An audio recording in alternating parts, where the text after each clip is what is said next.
भगवत प्राप्ति के लिए 10 लक्षण आवश्यक हैं। धृति, क्षमा, शम, शौच, दम, विद्या, धी, अक्रोध, सत्य और अचोरी।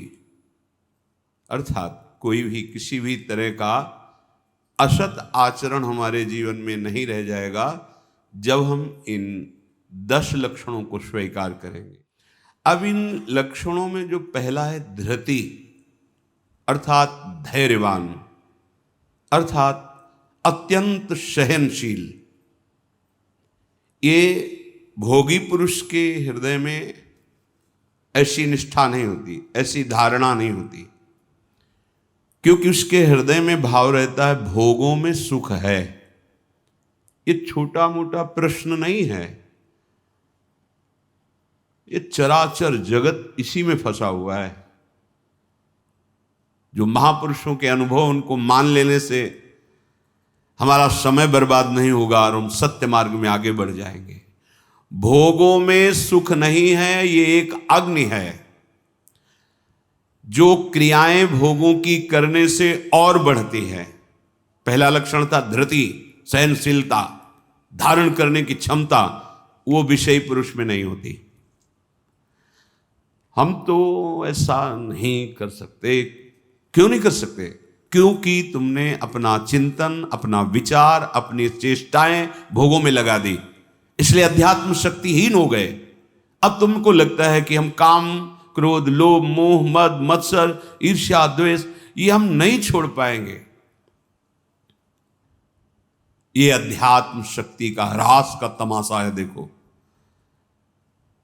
नवयुवक जहां ब्रह्मचर्य, बुद्धिमत्ता, विद्वता, नम्रता, सेवा पद्धतियां ये हृदय में पुष्ट होनी चाहिए, वहां व्यसन पुष्ट हो रहा है, दुर्वासनाएं पुष्ट हो रही, मलिनता बढ़ रही है। क्यों? क्योंकि भोग प्रधान बुद्धि हो गई। मूल कारण पतन का भोग में सुख है। अच्छी तरह समझो, ये भागवतिक लक्षण तभी उदय होते हैं जो कोई भोगों में सुख की आशा रखता है, वो परिणाम में निराशा, दुख, संताप, शोक, मृत्यु, ये लिख लो, यही मिलेगा हाथ में। जब अंतर से भोगों में सुख बुद्धि होती है, सत्संग सुना, परमार्थ में चल रहे हैं, हमें नहीं करना चाहिए जान रहे हैं, हमें ये प्रभु से विमुख कर देगा ये भी जान रहे हैं, पर अंदर है सुख है, इसमें आपको गिराएगा। वो जो अंदर आशा बना ली है इसमें सुख है, वो आपको पतित करेगा। इच्छित भोग भोगने की चाह, ये सदैव भोगा आसक्त करके भोग भोगने का लोभ बढ़ाता रहता है। उपासक जो सुकृत करता है, भोगों की इच्छा करता है, तो उसे भोग मिलते हैं। जब भोगता है तो फूलता है, तिरस्कार हो, माया ने उसको तिरस्कृत कर दिया, रौंद दिया, और वो गर्व से फूल रहा है, मैं जो इच्छा करता हूं मिल जाता। क्यों? सुकृत जमा है उनका, भोग लो।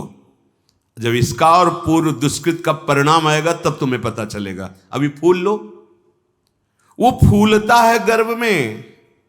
अब उसका भोगों के प्रति बार बार भोगने का अभ्यास, बार बार उन भोगों के सानिध्य को, कि हम जितना इन भोगों को अपने समीप रखेंगे सुखी हो जाएंगे, लोभ और गर्व, ये दो दोष भारी मात्रा में बढ़ने लगते हैं। निकलने की गुंजाइश नहीं, रोता है, रास्ता नहीं पता, क्योंकि माया है। जिन भोगों को गले लगाया वही उससे विपरीत हो रहे हैं। इंद्रियां भोगने की चाह से प्रबल है, सामर्थ्य रहित होती चली जा रही है, मन विक्षिप्त होता जा रहा है, क्योंकि परिणाम गलत आएगा, गलत मार्ग में चल रहे हो। बिल्कुल बिल्कुल ऐसा ही है। अब उसके भीतरी जलन इतनी बढ़ जाती है कि वो अंदर जलता हुआ बस उसके समीप जो भी हो, द्वेष, द्रोह, क्रोध, वैर, हिंसा, पाप, इस रूप में बदल जाती हो जलन। उसकी कामनाएं इतनी बढ़ जाती हैं। अब जब तक सुकृत है तब तक तुम्हारी कामनाओं की पूर्ति हो रही। जिस दिन सुकृत खत्म हुए, अब प्रतिकूलता तो भारी क्रोध, हर कामना में बाधा तो भारी क्रोध, वो भारी पाप मार्ग में बढ़ जाता है। तुम्हें जो तन, मन, धन, शक्ति बल, बुद्धि बल, कोई पद, ये जो मिला है ना, ये भगवत सेवा करके उद्धार करने के लिए मिला है। गर्व में मत हो कि मैं इतने बड़े पद पे हूं। कोई पद नहीं तुम्हारा। अरे नहुष जी देवराज इंद्र के पद में थे, सो तो अजगर बन गए। अगर तुम अभिमान में हो कि हमारा कोई पद है, तो कितने वर्ष इस पद में बैठने वाला शरीर ही नहीं रहेगा, तो तुम्हारा पद कितनी देर रहेगा। इसलिए प्रभु के चरणारविंद का अगर हमें सानिध्य नहीं मिला, तो हर पद, धन, बल, बुद्धि, तन, मन सब व्यर्थ गया। बहुत ध्यान से सुनो, यही हम फंसे हैं। और हमको किसी ने फंसाया नहीं, हम जानबूझ के फंसे हैं, भोक्ता बनकर फंसे हैं। ये तुम्हारे पास जो कुछ है, ये सब उद्धार की सामग्री है, अपना उद्धार कर लो। फंसाने वाली सामग्री नहीं है, ये सब उद्धार की सामग्री है। बहुत सुलझने की बात।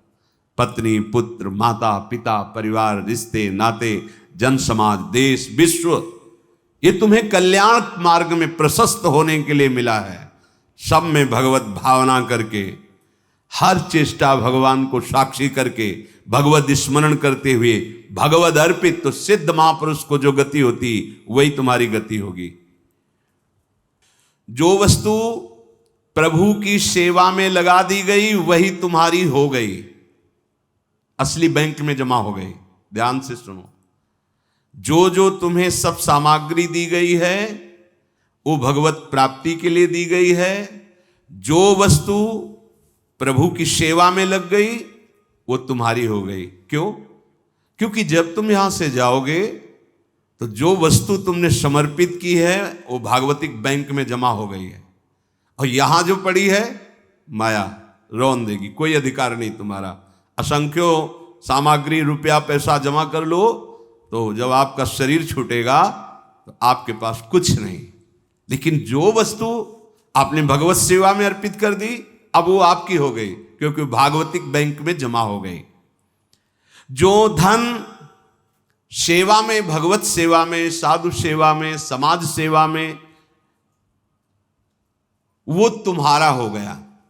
बैंक में जमा तुम्हारा नहीं, जमीन में गड़ा तुम्हारा नहीं, तिजोरी में रखा तुम्हारा नहीं, पक्का।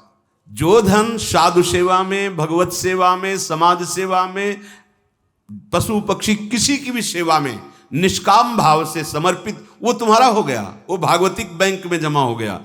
शरीर छूटने के बाद अगर आपको भगवत प्राप्ति वाली लालसा नहीं रही, तो बहुत गुना बढ़ करके अगली योनि में, अगले जन्म में विशेष विशेष सुख सुविधाएं और भागवतिक मार्ग का दर्शन भी कराएंगे, क्योंकि आपने प्रभु को अर्पित किया है।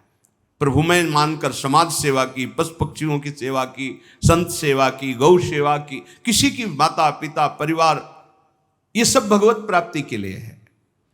जो धन सेवा में अर्पित हो गया वो तुम्हारा हो गया, असली बैंक में जमा हो गया।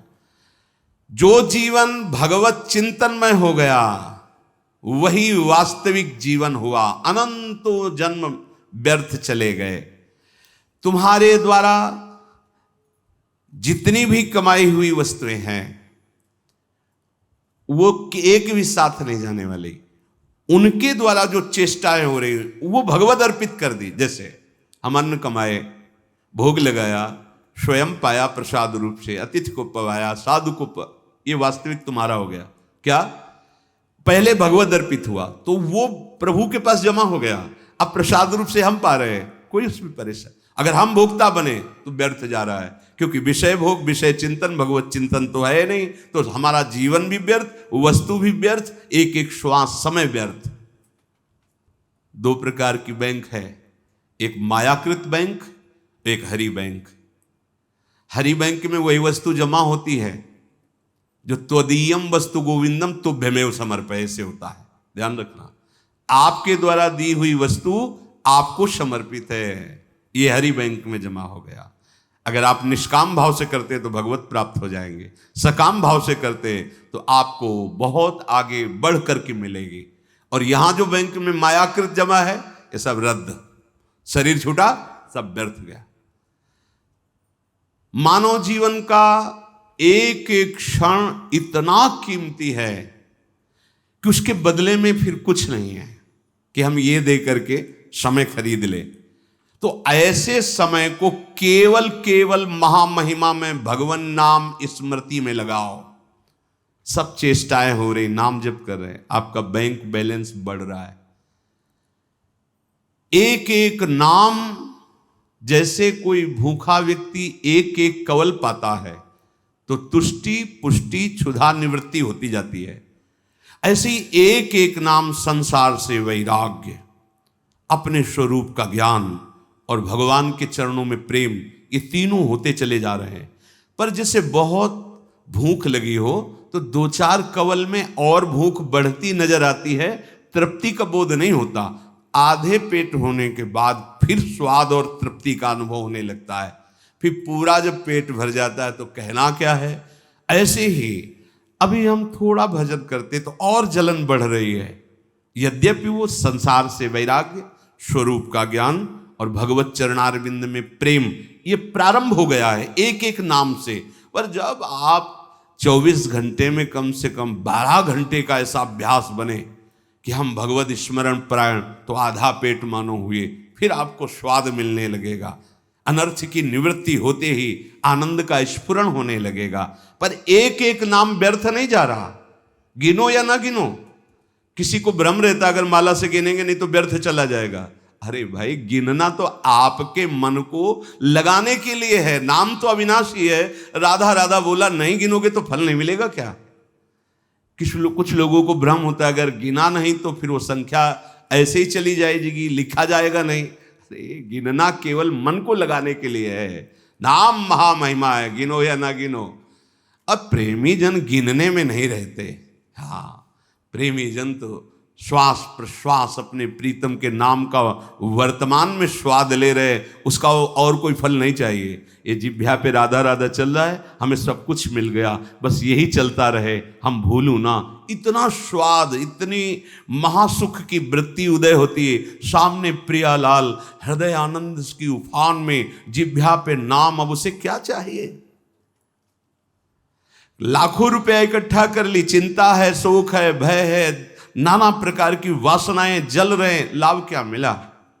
नाम चल रहा है, माना कि आपके पास उतना ऐश्वर्य नहीं है, यथा लाभ संतोष जितना प्रभु दिए सन, पर आपका हृदय प्रफुल्लित रहेगा, भरोसा बहुत बड़े स्वामी का है और एक एक नाम आपका जमा हो रहा है। सदगुरुदेव भगवान एक दिन बोले थे, एक एक सेकंड का तुम्हारे हिसाब होगा। ऐसा नहीं कि तुम नाम जप कर रहे हो, उनके लिए जल रहे हो, कष्ट सह रहे हो, तो तुम्हें किसी को बताने की जरूरत है। एक एक सेकंड का हिसाब होगा और आप निहाल हो जाओगे। वो एक एक सेकंड आपको देख रहा है, आपके एक एक सेकंड की वृत्ति का हिसाब होगा। बहुत उदार दानी हैं हमारे प्रभु, अति उदार भी सुंदर। ऐसे मालिक के सेवक हो, वो एक एक सेकंड देख रहा है और तुम्हारा हिसाब करेगा। जो कोई भक्ति करे कपट से, उसको भी अपनाओ, पर काहे को समय बर्बाद करोगे? आपको भगवान ने सत्संग दिया है तो आप सच्चे मार्ग के पथिक बनो। श्वास प्रश्वास तुम्हारी खाली न जाने पावे। जब तक तुम्हारा मुख भोगों की ओर है, मुख का तात्पर्य अंदर से है, अंतर ही अंतर, तुम सब साधन कर रहे हो, लेकिन तुम्हारी विश्राम स्थिति मन मानता है भोग में। क्या खाने को मिलेगा? हाँ, हर्षित हो गए। क्या भोगने को मिलेगा? हर्षित हो गए। मतलब आप अभी भोगों के सन्मुख हैं। अंतर की बात देखना, जब तक तुम्हारा मुख भोगों की ओर है तो तुम कह रहे हो कि हम भगवत मार्ग के पथिक हैं, भगवत मार्ग में चल रहे हैं, पर तुम चल भोगों की ओर ही रहे हो, प्रभु की ओर एक कदम नहीं चल रहे हो। जैसे कई बार सत्संग में बताया है कि ये बिहारी जो हैं, आप मुख इधर करो छठी करा की तरफ और दौड़ लगा दो, तो आपका हर कदम बिहारी जी से दूर होता चला जा रहा है। आप बहुत चल रहे हो लेकिन विपरीत चल रहे हो, तो आप बिहारी जी से दूर होते चले जा रहे हो। और ये मार्ग है, लेट जाओ और लेट कर चलो तो समय आएगा पहुंच जाएंगे, क्योंकि आप सही मार्ग में चल रहे हो। आप ऐसे सोए सोए चलो, एक बार लेट गए 10 मिनट फिर लेट गए, फिर एक बार उठे फिर लेट गए, आप पहुंच जाओगे, क्योंकि सही मार्ग है। समझो, भाव समझो। यदि आप भगवत सन्मुख हैं तो आपकी चाल धीमी होगी तो भगवान मिल जाएंगे, और आप भगवत विमुख हैं, भोगों के सन्मुख हैं, तो दौड़ लगा लो। हर कदम आपका प्रभु से दूर होता चला जाएगा, आपको दूर करता चला जाएगा। यही भेद उपासक नहीं समझ पाता और पूरा जीवन लगा देता है। बहुत ध्यान देने का विषय कि आप समझते हैं परमार्थ के पथिक अपने को, और चाल है भोगों की तरफ, तो हर कदम आपको प्रभु से दूर करता गया। और आप कर रहे 50 वर्ष से मैं चल रहा हूं लेकिन मंजिल नहीं मिली, क्योंकि मंजिल की तरफ आपका मुख ही नहीं था।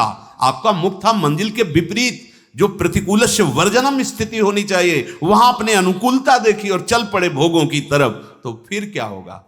आप यही को कहते हैं आकर कि 20 वर्ष से मैं साधन में हूं।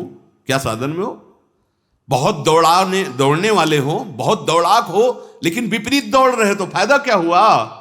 अरे धीमी भी चाल हो लेकिन अनुकूल चाल हो तो मंजिल पास है, दूर नहीं है। ये बहुत समझने की बात, बहुत समझने की बात। यही गलती हमसे होती है। महापुरुषों द्वारा स्वादनीय शास्त्र जिसकी जय घोष करता है, ऐसे नाम का अपमान कर रहे हो। तुम्हारे कदम किधर हैं? किधर है कदम तुम्हारे? तुम्हारी चाल किधर है? पहले देखो ना। अरे सन्मुख होए जीव मोई जमही, जन्म कोट यज्ञ नाश होते। मेरे प्रभु कहते करोड़ों जन्म के पाप उसी क्षण नष्ट कर देता हूं जब सन्मुख होते। सन्मुखता का मतलब समझो, अंदर ही अंदर भोगों को विश्राम मान रहे हो, भोगों को सुख मान रहे हो, मान प्रतिष्ठा को जीवन का लाभ मान रहे हो, तो आपके सम्मुख कौन है? प्रभु हैं या मान प्रतिष्ठा है या भोग है या संसार है? क्या वेश रख लेना प्रभु की सन्मुखता होती है क्या? उद्देश्य क्या है तुम्हारा? उद्देश्य सन्मुखता होती है। उद्देश्य बहुत बार कहा है, उद्देश्य को आप ठीक कर लीजिए। एकादश स्कंद श्रीमद् भागवत में तितिक्षु ब्राह्मण की कथा है। भगवान सच्चिदानंद जगत गुरु श्री कृष्णचंद्र जी उद्धव जी को सुना रहे हैं। कितना बड़ा महापुरुष है वो कि भगवान चर्चा उसकी सुना रहे हैं। उद्धव जी को भगवान उपदेश कर रहे हैं, उसका उदाहरण दे करके। वो है क्या? भगवान ही वर्णन करते हैं। पूर्ण संसारी आदमी, एक भी कोई धर्म कर्म नहीं, महान कंजूस, न परिवार को सुख देने वाला न शरीर को सुख देने वाला, बस कमा कमा के रुपया जमा करने वाला। परिणाम क्या हुआ? भारी विपत्ति। देवताओं ने बाधा पैदा कर दी, क्योंकि जब धर्म विहीन आचरण, सब संपत्ति नष्ट होना शुरू हो गई। परिवार वालों ने त्याग दिया, कमाने लायक नहीं रहा, बूढ़ा शरीर। अब उसे होश आया, अब उसने निश्चय किया। देखो देखो, बूढ़ा है, कोई साधन नहीं किया। अब उसने निश्चय किया कि समस्त देवता साक्षी हैं, मैं आज समझ गया कि मेरा कोई नहीं, मेरा कुछ नहीं। अब जितना जीवन बचा है मैं श्री भगवान को अर्पित करता हूं। अब मैं अपने आत्मस्वरूप प्रभु में स्थित होकर हर कष्ट सहूंगा, किसी से कोई भी आशा नहीं रखूंगा, चाहे मान करे या अपमान। न राग करूंगा न द्वेष करूंगा, निरंतर भगवत स्मृति में रहूंगा। उसी समय महापुरुष बन गया। और भगवान उसकी महिमा वर्णन कर रहे हैं। जब सहनशीलता की बात आई तो उद्धव से कह रहे हैं, उद्धव तुम्हारा कोई गला पकड़ करके धक्का मार के निकाल दे, तुम्हारे ऊपर थूक दे, लघुशंका कर दे, पीटे, गाली दे, बांध दे, तो भी तुम सह जाना।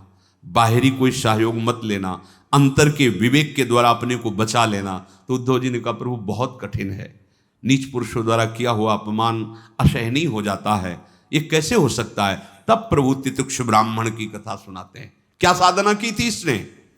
भगवत सन्मुख हुआ, महापुरुष हो गया। सन्मुख होए जीवमय जब वही जन्म कोट यज्ञ नाश होते वही। आप कहोगे मैं सन्मुख हूं, अंदर देखो। जब कोई अपमान करता है तो तुम्हारे सामने कौन होता है? सन्मुखता किसकी होती है? व्यक्ति की या प्रभु की? जब तुम्हें सुख मिलता है तो सन्मुखता किसकी होती है? प्रभु की, या वस्तु या पदार्थ या शरीर की? अगर वस्तु पदार्थ शरीर है तो विमुख हो, अगर प्रभु हैं तो सन्मुख हो। दोनों परिस्थिति में, मान और अपमान में, स्तुति और निंदा में, लाभ और हानि में, जय और पराजय में तुम्हारे सामने कौन है? अगर तुम्हारी दृष्टि में प्रभु हैं तो सन्मुख हो, फिर उसका परिणाम होगा महाआनंद। आनंद ही आनंद, आनंद ही आनंद, शोक का स्पर्श नहीं होगा। देख लो, तुम सन्मुख हो कि विमुख, खुद अपनी पहचान कर लो।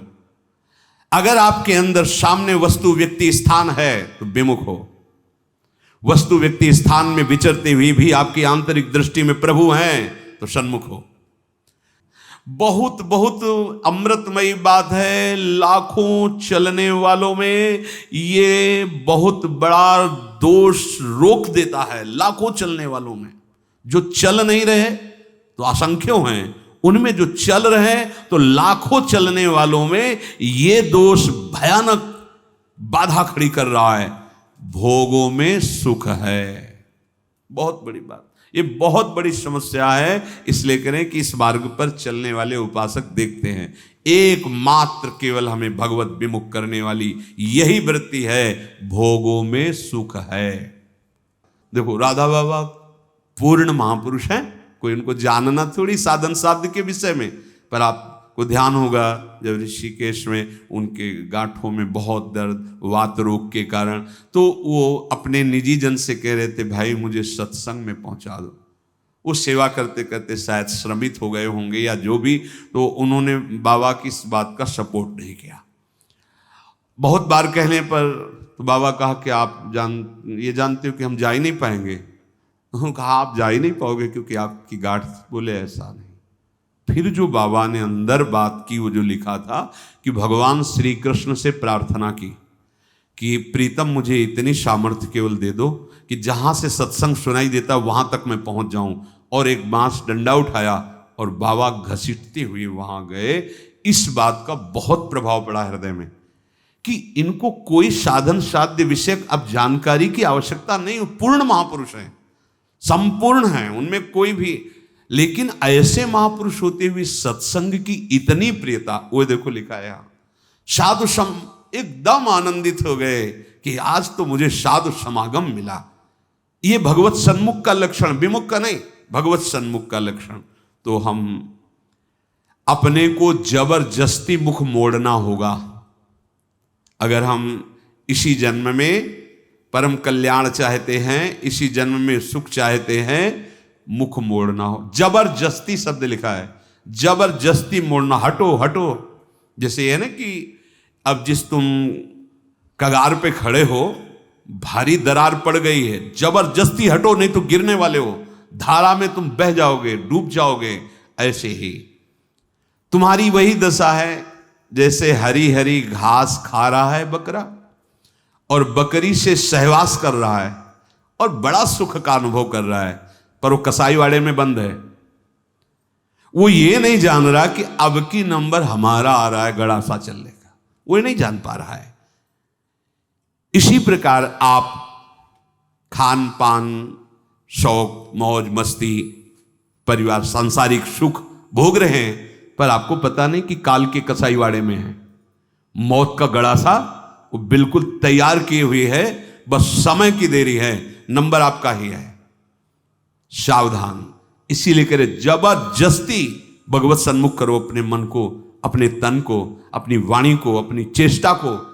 कोई उपाय नहीं है बचने का। आपको दिखाई दे रहा क्या है, तो भयभीत कर रहे हैं, आप देख ही नहीं पा रहे हो, भय तो तांडव मचा रहा है। देख लो, ऐसे जरा सी भूमि हुई, हजारों लोग मकान के नीचे दब के मर गए। ऐसे जल में उफान आई, एक लहर आई, प्रांत का प्रांत नष्ट कर दिया। क्या क्या लीलाएं हो रही प्रकृति की, माया की। हमारा भी तो नंबर आएगा ना कोई तो आएगा, काल का रूप, कहीं ना कहीं कोई रोग, कोई घटना, कोई, और हम मस्त हैं जैसे बकरा हरी हरी घास खा रहा है, ऐसा ऐसा उसको लग रहा है हम बड़े सुखी, ये पता नहीं अगला नंबर हमारा है। तुमको बिना सूचना दिए, बिना राय के तुम्हारी मृत्यु तुम्हारा नाश कर देगी। मृत्यु किसी से राय लेती क्या? कि अब हमारी प्रार्थना स्वीकार करें, हम अपना काम शुरू करें, यदि आपकी आज्ञा हो। ऐसा नहीं होता।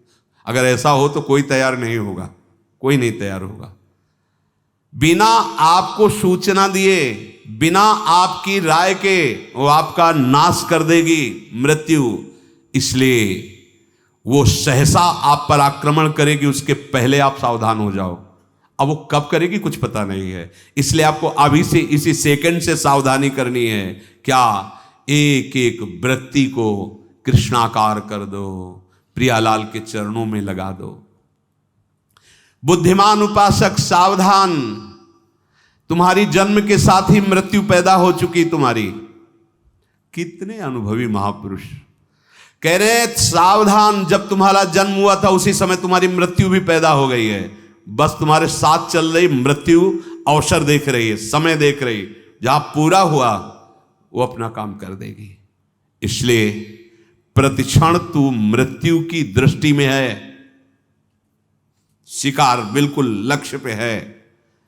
मृत्यु का अंतिम स्पर्श तुम्हारा सर्वनाश कर देगा। शरीर, रुपया, पैसा, कामना, घर, मकान, पद, पदवी, सब। अतः तुम कुछ ऐसा करो जिससे मृत्यु शरीर पर प्रभाव पड़े, आप पर नहीं। आप कर्ता भोक्ता भाव में, इसलिए आप पर प्रभाव पड़ता है। वो क्या है? इस चक्र से सदा छूट जाने के लिए एकमात्र सब ग्रंथ, सब संतों, सब पंथ का निर्णय है सतत भगवत भजन, सतत भगवत चिंतन, प्रभु के आश्रित होकर प्रभु का भजन।